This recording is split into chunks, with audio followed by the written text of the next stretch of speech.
এটা হলো না ভাই। কি ভাই?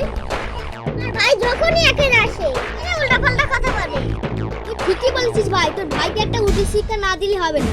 তা কি করব ভাই? তোর ভাই যখন এখানে আসবে তখন আমরা ওখান চলে যাবো, তুই এখানে চলে যাবি, ঠিক আছে? ভাই চুপ করে আমার ভাই আসতেছে।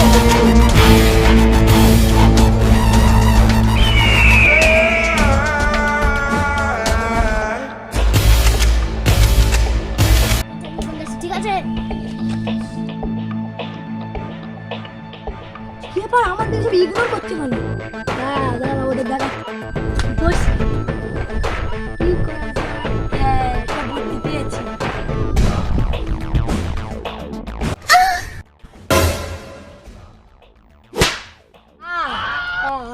কিছু না কি